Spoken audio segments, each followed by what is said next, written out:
Hey guys, welcome to the last and final that's the same thing edition of FHNtoday TV for the 2016-17 school year.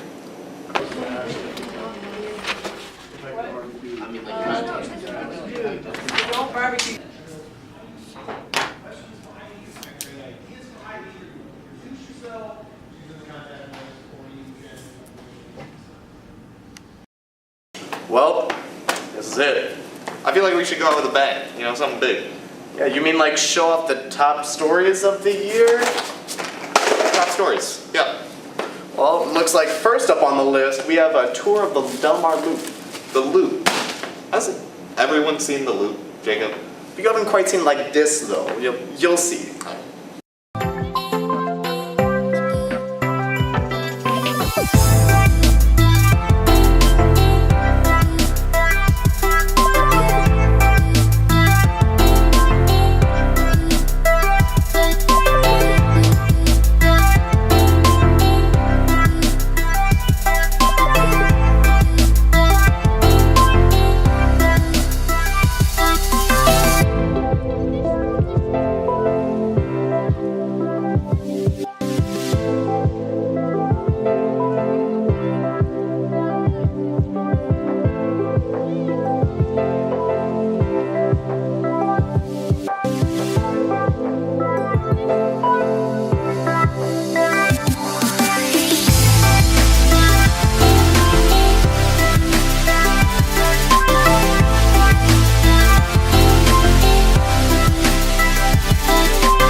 I think next time I go down to the Loop, I'm gonna see it in a whole new light.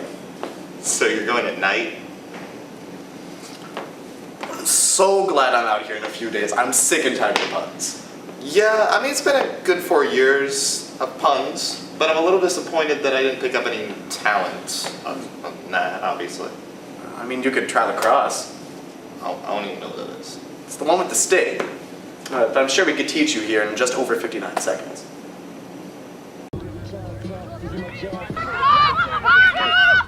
Lacrosse is a sport that's played on a field with a cross, also known as a stick, with one net at the end. It's played with a hard rubber ball.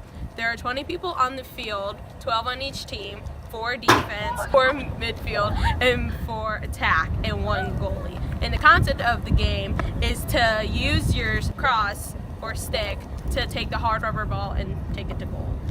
There are 3 positions: attack, mid, and D. Attack is mainly like the offense, and they take the ball to net.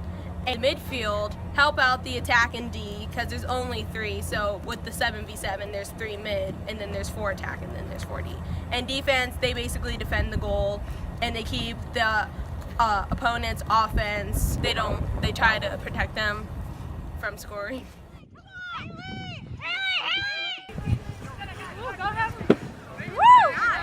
You know what? I'm ready to hit the arena. I told you it was easy, but I feel like you should know where it's played before you try to start. Okay, Jacob, listen. I am a lacrosse stick master. Okay, Brayton. Alright, so maybe I can't play lacrosse, but like, can you cook like I can?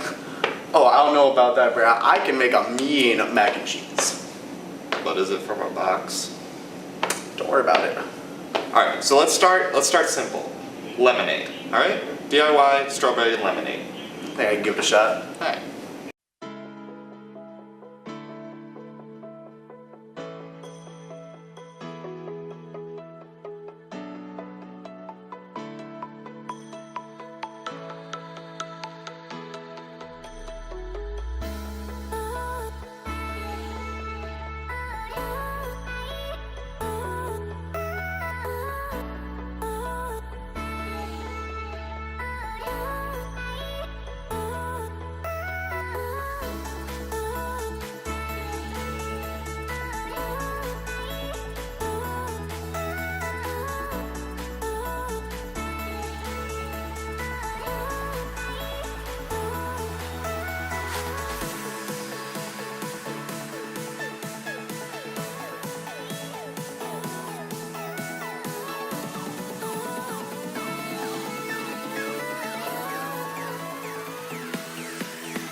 Now I know next time I make lemonade, you'll get your stamp of approval. That's right. You know what else needs a stamp for approval though? Your lacrosse skills? We've been over this. My lacrosse skills are fine. All right, good. Stamp approval, done. All right, well, what is it then? The New Voices Act. It's an act that gives student journalists their First Amendment rights. The Cronkite New Voices Act is legislation that gives student journalists freedom from censorship from their administration in any school-affiliated publication that isn't already a First Amendment school. The bill will also undo the effects of the previous decision made in Hazelwood versus Colmeyer.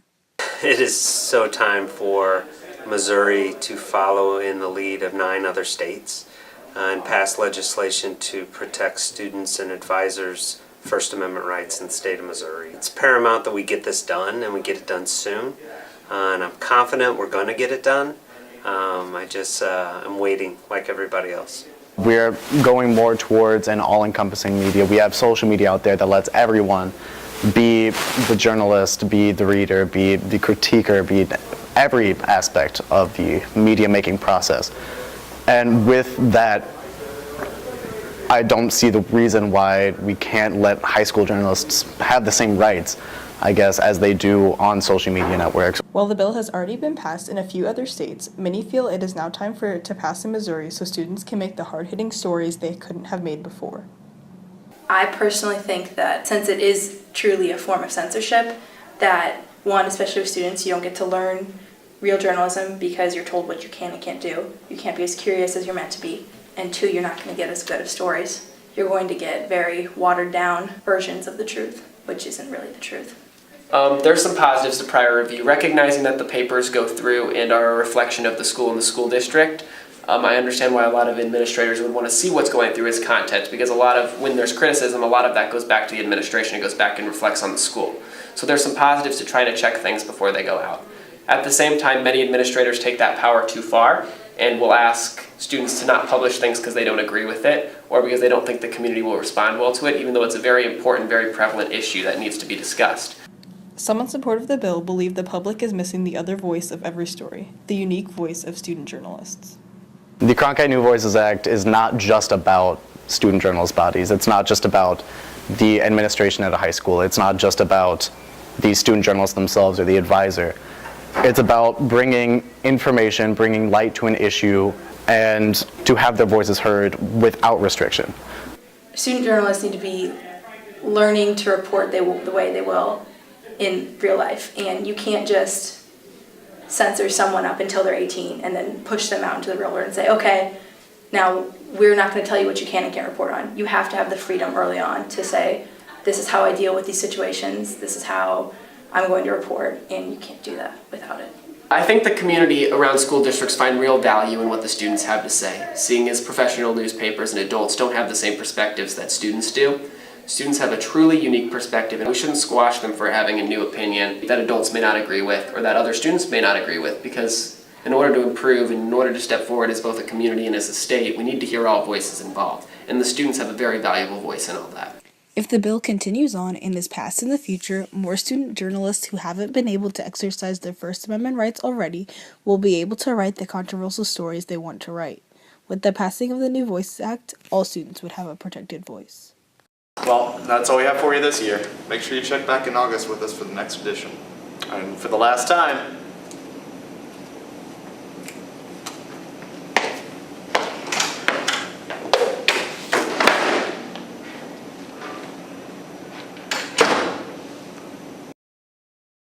I hope it changes. no, this whole thing's just gonna be really uncomfortable. Yeah. No, Brayton, I need you to be like 100% serious. Are we cutting this and we're just gonna leave it out? Or should we read it straight? No, we could definitely do that in the bloopers. I don't have a problem with that. Well, I should. Watching.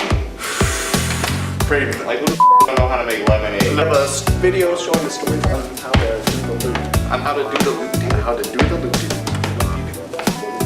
Good luck, America. on.